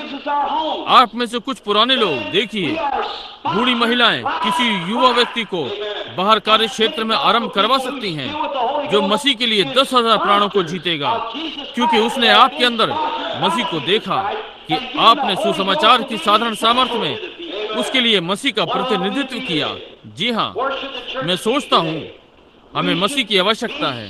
जी हाँ श्रीमान, मसीह को देखने का केवल एक ही मार्ग है जब वो एक दूसरे में परिवर्तित होता है। मैं आप में मसीह को देखता हूँ, आप उसे मुझ में देखते हैं। इस प्रकार से हम मसीह को देखते हैं। मैं सभा में आता हूँ, मैं प्रचार आरंभ करता हूँ, मैं लोगों को देखता हूँ। आप देख सकते हैं कि वे इसमें रुचि रखते हैं या नहीं। बस कुछ मिनट और आप अपनी भक्ति मंडली को देखिए। आप बता सकते हैं कि आप उन्हें उकता रहे हैं या नहीं, समझे? और पहली बात, आप जानते हैं, आप उन्हें बैठे हुए देखते हैं, आशा में हर वचन के बने हुए हैं, समझे? मैं मसीह को उस व्यक्ति में परिवर्तित होते हुए देख रहा हूँ क्योंकि वो परमेश्वर के लिए भूखा और प्यासा है। तब मैं सुसमाचार प्रचार कर रहा हूँ। वो मसीह को मुझ में परिवर्तित होते हुए देखते हैं, मैं मसीह को उसमें परिवर्तित होते हुए देख रहा हूँ। इसका अर्थ है कि मसीह आपके मध्य में है। आमीन।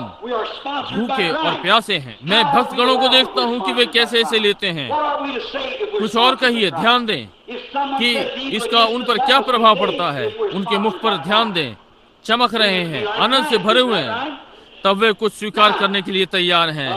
ये मसीह है। मैं मसीह को उस व्यक्ति में देखता हूँ, क्योंकि सुसमाचार, मसीह का सादा सुसमाचार उनके हृदय को पकड़े हुए है, क्योंकि वे लोग भूखे और प्यासे हैं। और मैंने यहाँ एक बड़ा बोर्ड, एक विज्ञापन पट दिखा दिया है। किस प्रकार का विज्ञापन? किसी धार्मिक विज्ञान का नहीं, न ही मनुष्य द्वारा बनाई हुई शिक्षा, परंतु मसीह को, जो आज वैसे ही जीवित है और एक सामर्थ के लिए, क्योंकि वो कल, आज और सर्वदा एक सा है। आमीन। ठीक है, वे परमेश्वर की सामर्थ को कार्य करते देख सकते हैं। इसे भवनों के ऊपर देखते हैं और इसे लोगों को चुनते हुए देखते हैं, उनके हृदयों को जांचते हुए, बीमारों को चंगा, उनके हृदय के गुप्त विचारों को प्रकट करते हुए, बहरों के कान खुलते हुए और अंधों को देखते हुए। ये क्या है? ये आकर्षित कर रहा है। ये मसीह का सूचना पट है और लोग इसे देखते हैं और वे जमघट लगाते हैं और वे परमेश्वर की महिमा करते हैं। जब वे एकत्र होते हैं तो मैं उनमें देखता हूँ और वे परमेश्वर की महिमा करते हैं। जब वे परमेश्वर की महिमा करते हैं तो मैं उनमें देखता हूँ। वे यहाँ देखते हैं जब ये इस ओर आता है, इस एक दूसरे में होते हुए हम मसीह को अपनी ज्योति चमकाते हुए देखते हैं। कोई मतलब नहीं मैं उसे यहाँ कितना परिवर्तित करता हूँ, जब तक वो आप पर भी परिवर्तित ना हो हम इसे कभी नहीं समझेंगे। सुसमाचार तब तक प्रभाव रहित रहेगा जब तक उसे कोई वहां लेने वाला नहीं था। बहुत से होंगे जो नहीं लेंगे, परंतु जो इसे लेंगे वो उनमें परिवर्तित होगा। वहां उस प्रातः स्तिफनुस के प्राण दंड पर 5000 लोग हो सकते हैं, परंतु वहां एक था जिस पर यह परिवर्तित हुआ, यहाँ तक कि उसके जीवन के अंत में उसने कहा, मैं इस योग्य भी नहीं कि उसका एक संत कहलाऊं। उसने कहा, क्योंकि मैंने परमेश्वर की कलीसिया को सताया है मृत्यु तक भी। उसकी सहमति उस शहीद के पथरवा में स्तिफनुस पौलुस से कभी अलग न हुआ। उसने कहा, मैंने कलीसिया को मार डालने तक भी सताया। समझे, ये बात उससे कभी अलग ना हुई, क्योंकि उसने मसीह को परिवर्तित होते हुए देखा था। स्तिफनुस ने ये कैसे किया? उसने कभी भी आश्चर्य कर्म नहीं किया, यद्यपि वो जानता था कि मसीह आश्चर्य कर्म करने वाला था। उसने अपने जीवन को इस प्रकार प्रस्तुत किया कि उन्होंने देखा कि ये मसीह की सामर्थ थी। आमीन। संभव है आप कभी भी दर्शन ना देखें, आप कभी भी अपने हाथ बीमार व्यक्ति पर ना रखें। सर्वशक्तिमान परमेश्वर की सामर्थ को अनुभव करें, एक मनुष्य के कंकाल को फिर से जीवन में वापस ले आए। हो सकता है आपने कभी भी 3 या 4 मेघधनुष में उसको सामने खड़े हुए ना देखा हो। संभव है आप उसकी आवाज कभी ना सुने, परंतु फिर भी आप उसके विज्ञापन पट हो सकते हैं, जो कि यीशु मसीह को परिवर्तित करेगा एक जीवन के द्वारा जो इतना शुद्ध है और संसार से दूषित नहीं किया गया।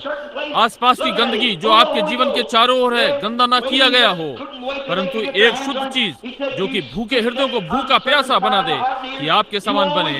आमीन। तुम पृथ्वी के नमक हो। यदि नमक अपना स्वाद खो दे तो उसे कैसे नमकीन किया जाएगा? ये ठीक बात है। भूखे और प्यासे हैं, तुम्हारा उजाला मनुष्य के सामने ऐसा चमके ताकि वे तुम्हारे भले कार्यों को देखकर आप क्या करते हैं और पिता की जो स्वर्ग में है महिमा करें। भूखे हैं, विज्ञापन पट चमक रहे हैं, बहुत अच्छा। जी हाँ श्रीमान। अब हम ये भी नहीं करना चाहते, हम नहीं चाहते कि इसे जल्द बेच दे। कहते हैं, अरे मेरा बीती रात्रि में मत परिवर्तन हुआ, हालेलुया, सारा संसार। आप ये नहीं कर सकते, ये तुरंत बेचना है। यदि हम ये करते हैं, सामान अधिक अच्छा नहीं है। यदि आप अच्छी तरह रहते हैं और कहते हैं, मैं जानता हूँ एक बार अपने मत परिवर्तन के पश्चात मैंने 2 सप्ताह के लिए अच्छा जीवन जिया, मैं दो सप्ताह तक शुद्ध जीवन, ये तुरंत बेचना है। ये इस हेडिकॉल के समान है जो अभी हमारे पास था। कुछ नहीं, थोड़ी सी विटामिन इसमें मिली हुई है और ये अधिक नहीं चलता, परंतु थोड़े समय के लिए ये अंत में समाप्त हो जाता है। आप प्रतिदिन के मसीह, हर घंटे के मसीह, हर वर्ष के मसीह, न कि जल्द बेचना, परंतु तुम्हारा उजियाला ऐसे चमके। यदि आप किसी व्यक्ति के पास जाएं और उसे मसीह को स्वीकार करने को कहें, वो आपके मुंह पर हंसता है, अच्छा इससे कुछ नहीं, या वो इसे स्वीकार करेगा, नहीं, ये एक हेडिकॉल बिक्री है। हम हेडिकॉल नहीं बेच रहे हैं, हम सुसमाचार, जीवित परमेश्वर की सामर्थ बेच रहे हैं। मसीह कल, आज और सर्वदा एक सा है। यदि संसार ने आपसे घृणा की है, उन्होंने इसके पहले आपसे घृणा करते मसीह से घृणा की है, इसी कारण उसे क्रूस पर पहुंचाया। परंतु हम उसके प्रतिनिधि हैं, हम उसके विज्ञापन पट हैं, हम उसका विज्ञापन करते हैं। बहुत अच्छा दिखने वाला सामान नहीं। बहुत सा डॉक्टर पीएचडी एलएलडी, महान पवित्र की हुई कलीसिया अमुक अमुक की और अमुक अमुक वहाँ अमुक में स्थापित की गई थी, और वो ये हमारे पास ये वो और आदि आदि है। उनमें भूख जगा दें। आमीन। एक सादे स्वच्छ मसीह के विज्ञापन पट के साथ आपके जीवन के आर पार वे मनुष्य आपके भले कार्यों को देखेंगे और पिता की जो स्वर्ग में है महिमा करेंगे। यही है, संसार के कूड़े के साथ मेल जोल ना करें। अपना विज्ञापन इस प्रकार से करने का यत्न ना करें जैसे कोई कहता है, भाई मैं उस अमुक अमुक बड़े आराधनालय से संबंध रखता हूँ, ये नगर का सबसे बड़ा आराधनालय है। हमारे पड़ोस के समीप में वहाँ एक व्यक्ति है, उसने वहाँ राष्ट्रीय मार्ग पर एक आराधनालय छोड़ा है कि किसी बड़े आराधनालय में जाए, क्योंकि उन्होंने कहा कि अच्छे वर्ग के लोग वहाँ जाते हैं। एक अच्छे वर्ग के लोग, समझे? वे नहीं जानते उनके मस्तिष्क पर धूल जम गई है। ये संसार की वस्तुओं से मैला हो गया है। लोगों का एक अच्छा वर्ग, अच्छे वर्ग के लोग क्या हैं? वे लोग जो परमेश्वर की आत्मा से जन्मे हैं। यदि वे इतने निर्धन हैं, वे नहीं जानते कि अगले समय का खाना कहाँ से आ रहा है। केवल उसी वर्ग के लोग हैं जो किसी योग्य हैं। ये वे लोग जिन्होंने नया जन्म प्राप्त किया है। जब यीशु आया तो उसने किस प्रकार के वर्ग के लोगों को चुना? अनपढ़, मछुआरे लोग, पतरस प्रेरित, महान सद जिन्हें स्वर्ग के राज्य की कुंजी दी गई, अपने नाम के हस्ताक्षर भी न कर सके, पुरानी मछली की महक से बदबू वाले और आदि आदि, पुराने चीकड़ कपड़े वाले। यीशु ने उस वर्ग के लोगों को लिया। आज यदि वे कलीसिया में आ जाएं तो उन्हें लात मारकर बाहर कर दिया जाए। यदि अंदर आ जाए आराधना के अधिकार के लिए, समझे? लोग वर्गों को देख रहे हैं। और क्या आप जानते हैं कि शैतान वर्ग में रहता है? आप जानते हैं कि स्वर्ग में पहले युद्ध का क्या कारण था? जब लूसीफर ने महान लोगों का वर्ग बनाया, अच्छे वर्ग के स्वर्गदूतों को लिया, उसने सोचा एक बड़ा राज्य, एक अधिक चमकदार राज्य, उससे जो मिकाइल का था, और वो स्वर्ग से लात मारकर निकाला गया। देखिए वर्ग कहाँ से आया? वर्ग से अलग रहे। भूखा वर्ग नहीं मांगता, भूखा खाना चाहता है। हाँ श्रीमान, ठंड आग चाहता है, चित्र नहीं, आग। और भूखा परमेश्वर के लिए प्यासा है, सुसमाचार चाहता है और यीशु मसीह की सामर्थ को। आमीन। कोई मतलब नहीं ये कितना सादा है, कितना संसार के साथ ये कितना अप्रिय है। वे वास्तविकता चाहते हैं। एक मनुष्य जो मर रहा है, एक मनुष्य जो जानता है कि उसे परमेश्वर से मिलना है, वर्ग की चिंता नहीं करता। वो परमेश्वर को ढूंढना चाहता है। वो आश्वासन पाना चाहता है कि जब वो नदी के किनारे आए तो वहाँ कोई होगा कि उसे मिले और उसका मार्गदर्शन करे। वो कुछ चाहता है जो उसमें बस जाए, जो जानता है मेरा बचाने वाला जीवित है। अंतिम दिन वो पृथ्वी पर खड़ा होगा। मैंने मान लिया है कि कुछ भी वर्तमान नहीं है जो कि भविष्य है या होगा। भूख, खतरे या कुछ भी हमें परमेश्वर के प्रेम से अलग कर सकता है जो मसीह में है। वे यही चाहते हैं। मैं कुछ वो चाहता हूँ, ना कि बनावटी विश्वासी कुछ जल्द बेचना और यहाँ आकर इस कलीसिया का होना। मैं कुछ वो चाहता हूँ। कहते हैं भाई मैं जाऊंगा और कलीसिया का सदस्य हो जाऊंगा, मैं एक पवित्र सेवा में हो जाऊंगा, पास्टर मुझे गुप्त रीति से बपतिस्मा देगा और मुझे कलीसिया में ले लेता है। नहीं नहीं नहीं, ये वो नहीं है। ये उसमें से एक सामान को जल्द बेचना है। यह अधिक नहीं चलेगा। मैं पुरानी वास्तविक बातचीत चाहता हूँ। एक पुरुष या महिला जो बाहर आकर कहना चाहेगा मैं गलत हूँ, मैं अपने पड़ोसी के समान बनना चाहता हूँ, मैं अपनी पड़ोसन के समान बनना चाहती हूँ, मैं अपने पड़ोसी के व्यक्ति के समान बनना चाहता हूँ, मैं लोगों के सम्मुख भक्ति के साथ चलना चाहता हूँ कि लोग मेरे लिए भी वैसा ही सोचें जैसे उसके लिए।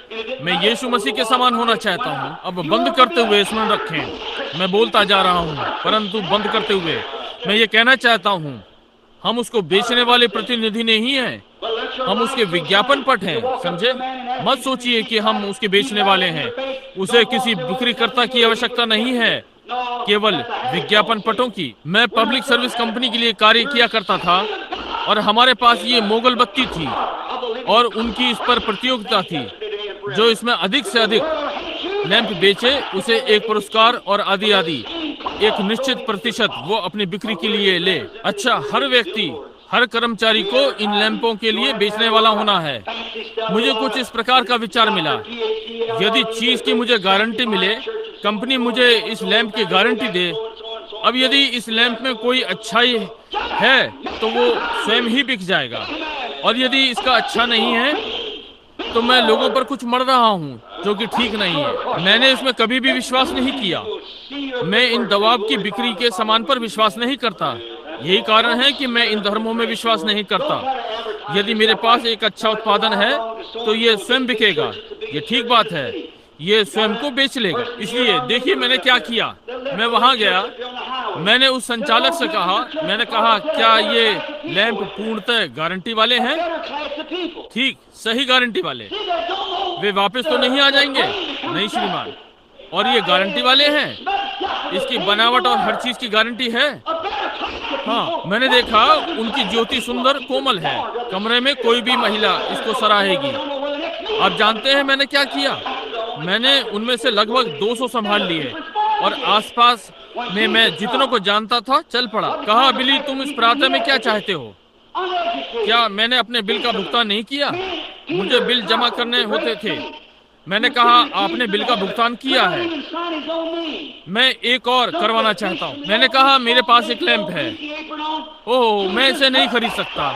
अब एक मिनट रुकिए, मैंने आपसे इसे कभी भी खरीदने के लिए नहीं कहा। मेरे पास इतना बोझ है कि मैं एक आपको आपके घर में उतारना चाहता हूँ। आप इसे 2-1 सप्ताह रखिए और इसका आनंद लें, और मैं वापस आऊंगा और उसे ले जाऊंगा। हमें इन चीजों का विज्ञापन करना है। इन्हें अभी अभी निकाला है, इसलिए मैं इसे आपके घर में रखूंगा। ठीक है बिली, अब मैं इसे खरीद नहीं सकता। इसे खरीदने के लिए मेरे पास पैसे नहीं है। मैंने इसे आपको खरीदने तक को नहीं कहा। क्या मैंने आपको कहा? मैंने बस इतना कहा, बस आपके घर में रखना चाहता हूँ। आप इसका आनंद लें, इसमें उपहास नहीं है, जरा भी नहीं। आप मुझे जानते हैं, मैं वापस आऊंगा और इसे उठा लूंगा। मैं फिर 2 सप्ताहों में आकर उठा लूंगा। ठीक है, मुझे अधिकार है और इसे उठा लूंगा। मैं केवल आपसे ये चाहता हूँ कि मैं इसे अपने ट्रक पर से उतारना चाहता हूँ और रखने के लिए एक स्थान चाहता हूँ। मुझे यहाँ पर इतने उतारने हैं। मैं इन्हें अपने ट्रक पर से उतारना चाहता हूँ। मैं नहीं चाहता कि आप इसे खरीदें। मैंने आपको खरीदने के लिए नहीं कहा, मैंने आपसे केवल इतना कहा है कि आप इसे यहाँ रख लें। अच्छा, यदि ये टूट गया, ये मेरी जिम्मेदारी है, इसके लिए मैं जवाबदार हूँ। मुझे मालूम है कि लैंप अपने आप को स्वयं बेच लेगा। मुझे मालूम था कि ये वास्तव में अच्छा उत्पादन है। मैंने लैंप को घर में रख दिया। मैंने 200 में से 10 नहीं उठे। मैंने प्रतियोगिता जीत ली। क्यों? लैंप ने स्वयं को बेचा। आप एक बार देखिए और देखिए ये क्या है, तब आप उसे चाहेंगे। ये स्वयं को बेचेगा। यही वो बात है। हमें मसीह को बेचने के लिए बड़े संगठन की नहीं, हमें अच्छा शिक्षित और शानदार लोग जो कि मेयर और नगर की विभिन्न वस्तुएं नहीं लेनी है। हमारे पास मसीह होना चाहिए और मसीह स्वयं को बेच लेता है। आप मसीह को मनुष्य के हृदय में डाल दें। आपको उसे बताना नहीं है कि आपको ये या वो संगठन का सदस्य बनना है। वो उत्पादन पर पहले ही बिका हुआ है। क्या आप भूखे हैं? धन्य वे हैं जो भूखे और प्यासे हैं। हमारे लिए तय है कि हम अब प्रभु भोज की मेज पर आए। उनके लिए जिन्होंने अभी तक कभी भी संभव है मसीह को अपने जीवन में नहीं लिया है।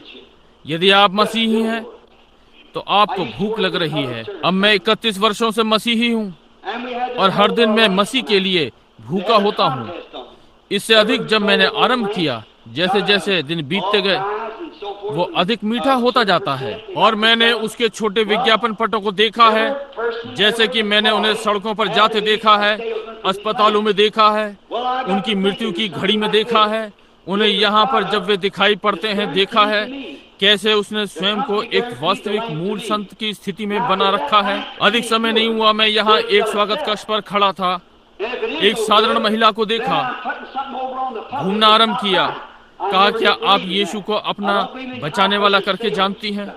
और लड़के ने अपना सिर नीचे कर लिया, दरवाजे की ओर, मेरी ओर बिल्कुल नहीं देखा। आप उसी स्थान पर हैं। ओह, वो मुझे नहीं जानती थी, परंतु मैं उसे जानता था। अब वो विवाहित है, उसने एक प्रचारक से विवाह किया और वो बहुत अच्छा चल रहा है। देखिए, यही बात है। मैं उस विज्ञापन पट को देखना चाहता हूँ, मैं उसे देखना चाहता हूँ। ये मेरी भूख जगा देता है, वहां ले जाता है जहां हम खा सकते हैं, आत्मिक भोजन खा सकते हैं, क्योंकि मैं जानता हूँ कि लड़की किसी कलीसिया से संबंधित नहीं है, वो मसीही थी। ये ठीक बात है, आप बता सकते हैं। यद्यपि बाइबल ने कहा, उसके बाद जब पतरस और यूहन्ना ने उस मनुष्य को उस द्वार पर जो सुंदर कहलाता था चंगा कर दिया, वो माँ के गर्भ से लंगड़ा था। उसमें इतना बल नहीं था कि वो अधिक समय तक खड़ा रहे।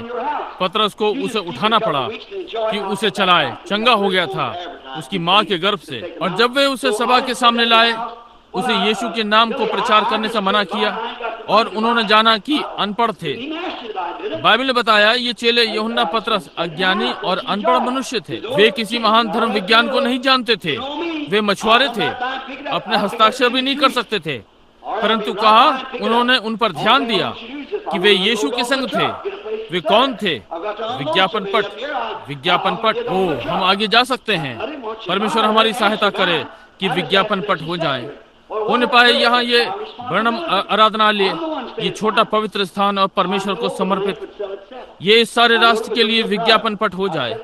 ये सारे राष्ट्र में मसीह के पास आने के लिए भूख प्यास जगा दे। ये मेरी प्रार्थना है। एक मिनट के लिए हम अपने सिरों को झुकाएं। बहुत ही अनुग्रहकारी पिता, वास्तव में हम भाग्यशाली लोग हैं कि हमारे जीवनों में और हमारे हृदयों में मसीह है। हम उसके लिए बहुत ही आभारी हैं हमारे पिता। हम जानते हैं कि उसे जानना जीवन है, ना कि मत्सार को, ना कि पुस्तक को जानना, परंतु मसीह को जानना जीवन है। और पिता परमेश्वर, हम जिन्होंने आपको इस प्रकार से पाया है, अपना बेचने वाला, अपना चंगा करता, हमारी सामर्थ, हमारी सहायता यहोवा की ओर से आती है। हम मानते हैं कि हम कुछ नहीं हैं, हम कुछ नहीं जानते। हम केवल एक बात जानते हैं या जानने की इच्छा रखते हैं, वो मसीह है, उसकी पुनरुत्थान के सामर्थ्य में, क्योंकि हर जो उसका विश्वास करता है उसके पास अनंत जीवन है। और स्वर्गीय पिता, हम प्रार्थना करते हैं कि आप इस छोटी कलीसिया को आशीषित करेंगे, और ये लोग जो यहाँ इस गर्म रात्रि में हैं, यहाँ इस सबत की सांझ में, परमेश्वर की आशीषों के लिए कुछ मिले जुले और टूटे हुए शब्द जो भूखे और विज्ञापन पट देखने वाले यात्रियों के लिए दिए गए, परमेश्वर हमें इतना भूखा और प्यासा कर दे कि हम अपने विज्ञापन पटों को देखेंगे, मसीही जीवन दिखे। होने पाए हम आपके लिए विज्ञापन पट हो जाएं, होने पाए आप अपनी ज्योति भूखी आत्माओं पर चमका सकें, ताकि वे भूखे हो सकें जब वे विज्ञापन पट देखें जिसका हम विज्ञापन कर रहे हैं। मसीह हमारा उत्तरदायी है, हमें शांति में जीवन दिया है, एक पूरा आनंद और हमारे प्राणों में बल, और ऐसा जीवन जिए ताकि लोग उसके समान होना चाहेंगे। प्रभु से स्वीकार करें, इसे हम सबको प्रदान करें। और संभव है कुछ यहाँ ऐसे हों जिन्होंने अब तक वो नहीं पाया, परंतु आज रात्रि वे अध्ययन कर रहे हैं और देख रहे हैं। अपनी जीवन यात्रा में भिन्न होने के लिए पुराने पवित्र किए हुए लोग, वे पुराने समय की माताएं, वो मनुष्य जिस पर लोग सड़क चलते हुए हंसे और सोचा कि उसका चित्त ठिकाने नहीं है, वहाँ खड़ा हुआ प्रचार कर रहा है। परंतु अब देखते हैं कि वो मनुष्य एक विज्ञापन पट था, वो एक चिन्ह था जो संकेत दे रहा था। वो बूढ़ी पवित्र माँ जो सड़क पर गई पीछे की ओर अपने बालों को अमेठे हुए, और अब भी हम युवा लोग उन पर हंस सकते होंगे और सोचें ये किस प्रकार की पुरानी चीज है, परंतु प्रभु हम अनुभव करते हैं वो अनंत जीवन का विज्ञापन पट था। हमने इसे पिता को दे दिया। हम दुखी हैं, हम वापस चले और आज रात्रि पिता से फिर से इसे ठीक करें, हमें उसके समान बनाएं, हमें जीवन दें। हम आपके समक्ष संतों के समान दिखाई पड़ें। हम उस तरह से व्यवहार करना चाहते हैं कि वो मनुष्य, हमने उसके लिए बहुत बुरा बोला, वो मनुष्य जिससे हम लड़े, उसने कभी भी पलट कर कुछ नहीं कहा, परंतु बहुत ही प्रिय और कहा, पुत्र ठीक है, प्रभु तुम्हें आशीषित करे।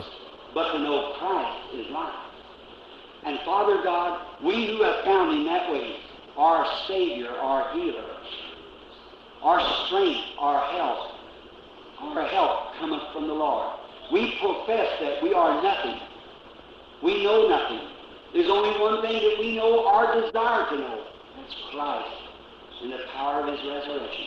For everyone that believes it has eternal life. And we pray, Heavenly Father, that You'll bless this little church and these people here on this hot night, on this Sabbath evening here, sitting in this little wooden tabernacle, waiting for the blessings of God. The few mixed up and broken up words that's been given, hunger and a traveler see the billboard. God, make us so hungry and thirsty that we'll watch for Your billboards, seeing the Christian lives. And may we be billboards for You. May You reflect Your life to a hungry soul that they might hunger when they see the billboard that we are advertising. Christ, our sponsor, has given us a peaceful life, a full joy and strength in our soul, and to live a life so that people would want to be like Granite or give it to all of us. And may there be some here who has not yet found that. But tonight they have been studying and looking along down through life's journey to the different old sainted people, those old mothers of days gone by. That man that they laughed at on the street corner and thought he was out of his mind standing out there preaching. But now they see that that man was a billboard. He was a sign that was pointing. That old sanctified mother that went down the street with her hair twisted on the back of her head, dressed old-fashioned. And yet, we young people might have laughed at him and thought, what kind of an antique is that? But we realize, Lord, that was a billboard to eternal life. We passed it by, Father. We're sorry.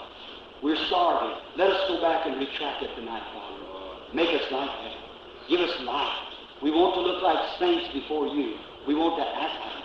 That man that we spoke evil to, that man that we fussed at, he never said a word back, but it was very sweet. He said, that's all right, son. The Lord bless you. And we laughed in his face and walked away. Oh, God, not knowing that that was a billboard. Not knowing that that man was a billboard that advertised eternal life to us. He had Christ in his life.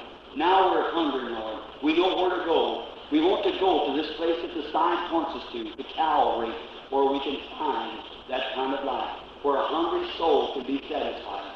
Yeah, it isn't 3 miles down the road. It's just one step more. God, make that sinner tonight, make that one step come to Calvary. From the muck and sin that he's in, may he pull up close to Calvary just now and stop and look up and say, Lord, I've seen Your sign and I'm hungry. Fill my hungry soul. Grant it, Father. While we have our heads down, will there be someone here tonight that wants to pull up the side of Calvary and say, Lord, fill my hungry soul. Make me like a real Christian, the Christians of the Bible, the Christians that I see today that live for the Father. Would you like to be remembered?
raise your hand now and say, remember me, Brother Graham. God bless you. God bless you. God bless you. God bless you. Heavenly Father, there's been many hands went forth. We thank you, hearing your Spirit speak back to us, inviting them to the table of the Lord. Oh God, may they take that eternal step just now, never to return again, come up to Calvary. Let their light shine from henceforth, that others might see the good works and glorify the Father in heaven. Grant it, God. We present them to you now as trophies of grace. Through Jesus Christ's name, while we remain with our heads bowed now just a moment, see if anyone would want to walk forward, make a confession, pray. He careth for you. He careth for you. Through sunshine or shadow, He careth for you. He careth for you. He careth for you. Through sunshine or shadow, He careth for you. Now with your heads bowed, let the Christians sing. He careth for you. He careth for you. Through sunshine or shadow, He careth for you. He careth for you. He careth for you. Through sunshine or shadow, He careth for you. Thank when the sun is shining, He cares. When the shadows fall, He cares. What about the shadows, the valley of the shadow of death? He'll still care for you. Won't you care enough about Him tonight to walk up and kneel down with this little group here? Make your confession, tell Him that you want to come closer to Calvary. He careth for you. He careth for you. He careth for you. Through sunshine or shadow, He careth for you. Down through the lane as we go, deep shadows fall, but He cares. He never leaves nor forsakes. Someday when we come to the road and start down that long last walk, I expect Him to be there today. He'll be there. You've got a sponsor tonight. Christ wants to sponsor you. If you want to let your light shine, be a billboard for Him. Won't you come? Be a billboard for Christ. He's your sponsor. Come take Him now while we sing. He careth for you. Your daughter praise.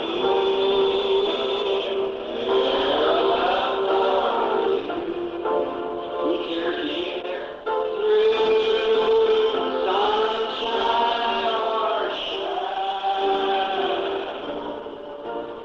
He careth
Brother Graham. I've got children that's out in the world. I've got loved ones that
transformed, transfigured, taken out of this world into glory.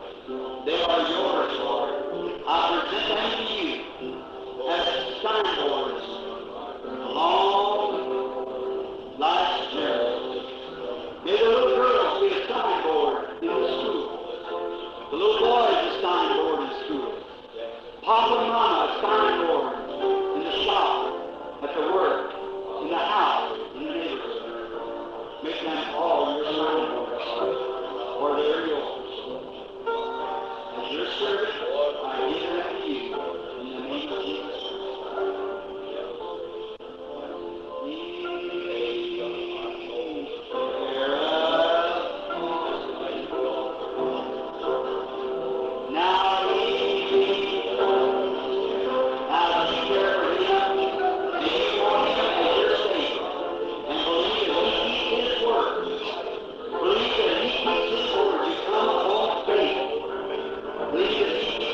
just look towards the people.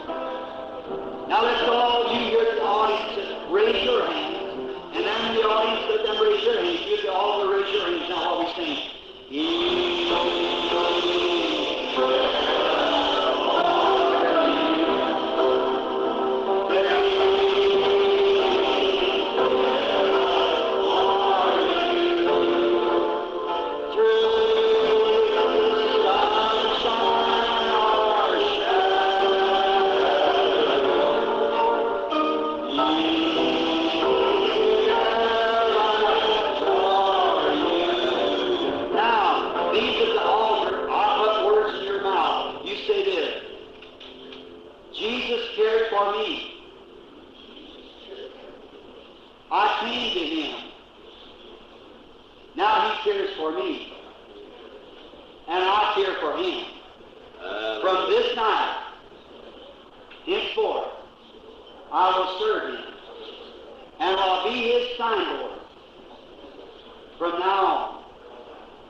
how we thank Thee for this, even conviction on the little children. Bring them up. God, when we sing the songs that He cares for Thee, we know that, Lord. And the little children's nursery song, a sunbeam, a sunbeam. Jesus wants me for a sunbeam. Sure, He said, let your light so shine before men that they may see your good works. Father, may not only this be to the little ones, but may we all become like the little children, as it was quoted before, that except we become like little children, may not enter in. Our little tender hearts like little children, we cannot see the kingdom of God. May our hearts be like little children, and we want to be that, Lord, simple in our life. Just nothing high-headed, nothing haughty, but just simple like little children, to love you and obey you and serve you. We know that we don't look for wisdom of this world because it's foolishness to God. We look for the mercy of God, and we pray that you'll give mercy to all those who are seeking mercy. And it is written, the merciful shall obtain mercy. Amen.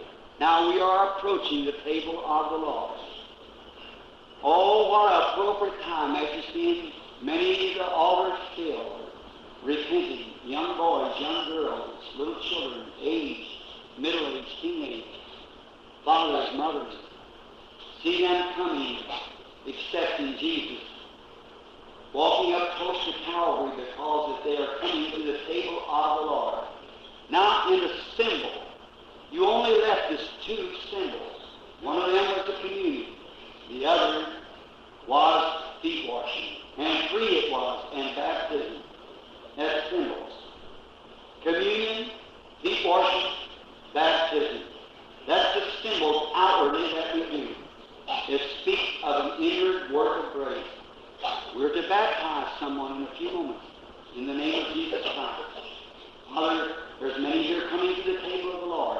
Let every Christian know that Jesus said this, he that eats my flesh and drinks my blood has eternal life. And I'll raise him up at the last day. We know he said it. Now, Father, we pray that you'll prepare our hearts in tenderness and repentance, that we who come may not be condemned with the world. May we come as Christians, for we ask it in Jesus' name. Amen. Amen. While their ushers or the deacons are coming to the table of the Lord, we're going to sing to him, there is a fountain filled with blood flowing from Emmanuel's veins, while we make ready for the communion just in a moment. And the ushers will come forth, or the deacons, and bring the communion table while we're singing this. There is a fountain.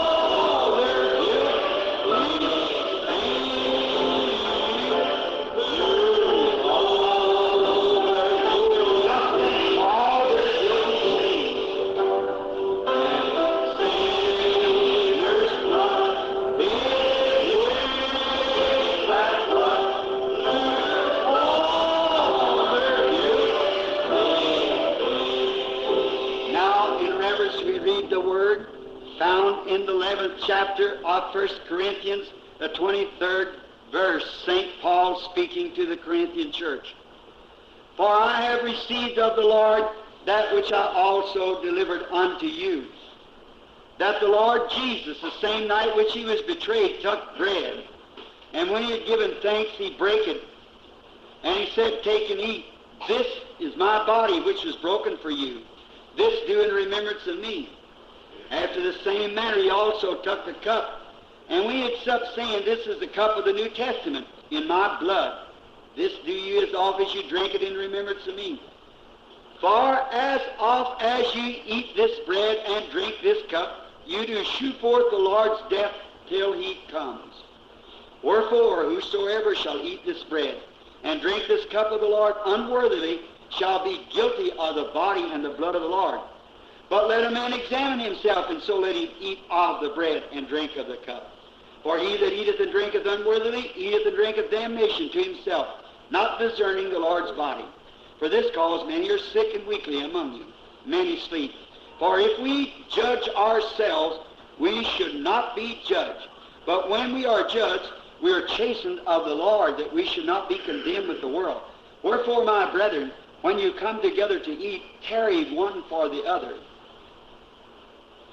Now, in obedience to this great commandment given here by St. Paul, let us just remember this, that we are guilty, that some way, somehow, the best of us are guilty before God.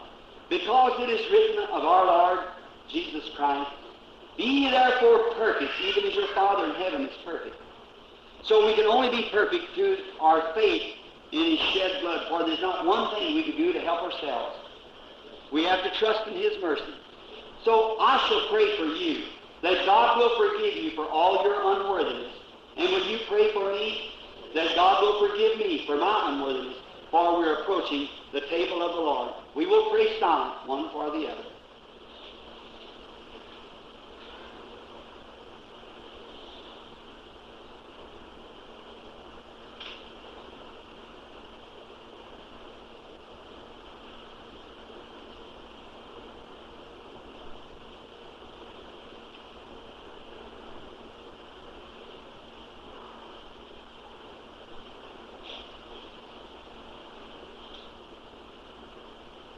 Grant this our Father, in the name of Jesus Christ, thy Son. Amen.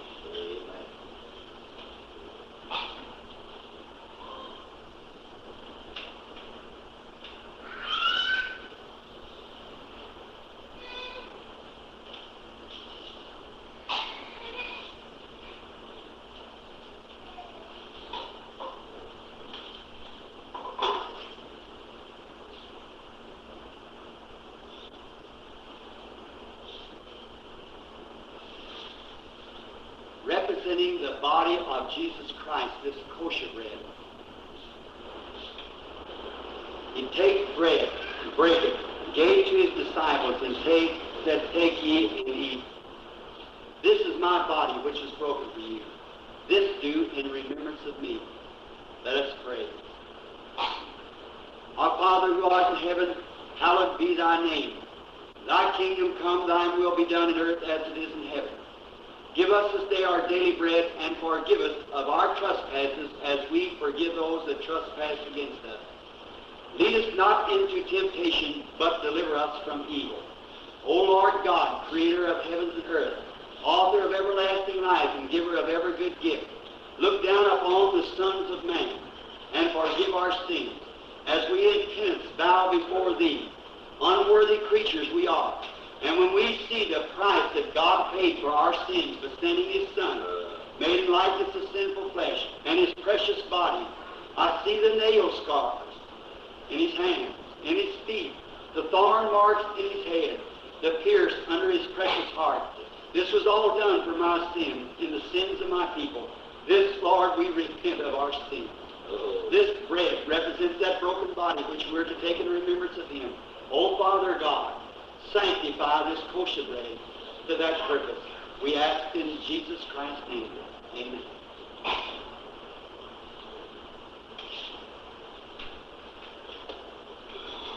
Like manner, he took the cup, and when he supped, saying, this is the blood of the New Testament. This do in remembrance of me, for as often as you drink it, you show forth the Lord's death till He comes. Almighty God, creator of heavens and earth, and author of good life, the eternal life, the only life. Father God, we give to you this fruit of the vine, which we remember in your great, sacred, precious heart. As you, that night, knew that you were leaving your loved ones, you called them aside and took the supper and said to them, I will drink no more of the fruit of the vine, till I drink it with you anew in my Father's kingdom. We are looking forward to that day that when we shall drink this with you anew in the kingdom of God, that great and noble night that shall come, when the wedding supper will spread across the skies, we shall stand there redeemed by the blood that this grace represents. O God, sanctify this kosher wine to its intended purpose to represent the blood of our Lord Jesus Christ. And may everyone that partakes of this bread and wine, may they receive divine strength, health, heal their sickness, forgive their sins, Lord.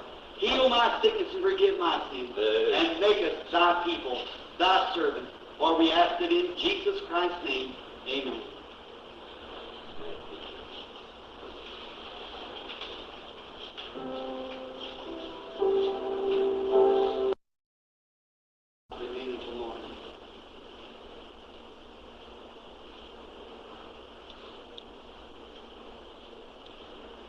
Supper being ended, the devil now hath put into the heart of Judas Iscariot, Simon's son, to betray him. Jesus, knowing that the Father had given all things into his hand, that he come from God and went to God, he rises from the supper and laid aside his garment and took a towel and girded himself. After he poured water into a basin and began to wash the disciples' feet and to wipe them with the towel wherewith he was girded. Then cometh he unto Simon Peter. And Peter said unto him, Lord, dost thou wash my feet? Jesus answering said unto him, What I do now thou knowest not, but thou shalt know hereafter. Peter said unto him, Thou shalt never wash my feet. Jesus answered him, If I wash thee not, thou hast no part with me. Simon Peter said unto him, Lord, not my feet only, but my hands and my head. Jesus said unto him, He that is washed need not save to wash his feet, but ye are clean every whit. Ye are clean, but not all. For he knew who should betray him. Therefore he said, Ye are not all clean. So after he had washed their feet, and had taken his garment, and sat down again, he said unto them, Know ye what I have done unto you? You call me Master and Lord, and you say, Well, for so I am. If I then, your Lord and Master, have washed your feet, you also ought to wash one another's feet. For I have given you an example that you should do as I have done unto you. To the newcomer that might be in the tabernacle, this has been our custom since I've been a minister here, and shall be until my days shall be no more. It is customary that after feet washing, after communion, we observe feet washing. I think it's an order from the Lord. The women go to one room and they wash each other's feet. As an example, there was only 3 things that Jesus left for us to do. One, that was natural. One of them was water baptism, the other in communion, and the other was feet washing. All other things, such as touching, handling, and so forth, was omitted at the cross. But these things were commanded to be observed. And we find that 33 years after this, Paul preaching or telling Timothy that even a widow that was under 60 years old could not be taken into the group of believers unless she had lodged strangers, had prayed constantly day and night, and had washed the feet of the saints, showing that feet washing was still observed after that many years. We have record of it down through the ages. We still observe it here as the old-fashioned way of the Bible, that we do it just because that it's a commission, it's a commandment from the Lord, that we should do these things until he comes again, showing forth that we believe in him, that he did it, and he said here, I have given you an example that you should do to each other as I have done unto you. Happy are ye if you know these things and do them. So it is our belief in the Bible that we should observe after communion feet washing. I think immediately following that is a baptismal service. I know it's a little late, but remember, if our boss asks us to work a little overtime or something, what about the worship of the Lord? Many times they preached all night in the Bible's time. I remember one time in the Bible of reading where Paul preaching all night, a young fellow fell out of the window and got killed. Paul went in this lady's body over the young man's body, and life come back into him, and he lived. And it's still the same gospel, the Pauline gospel that we still preach, the gospel of Jesus Christ.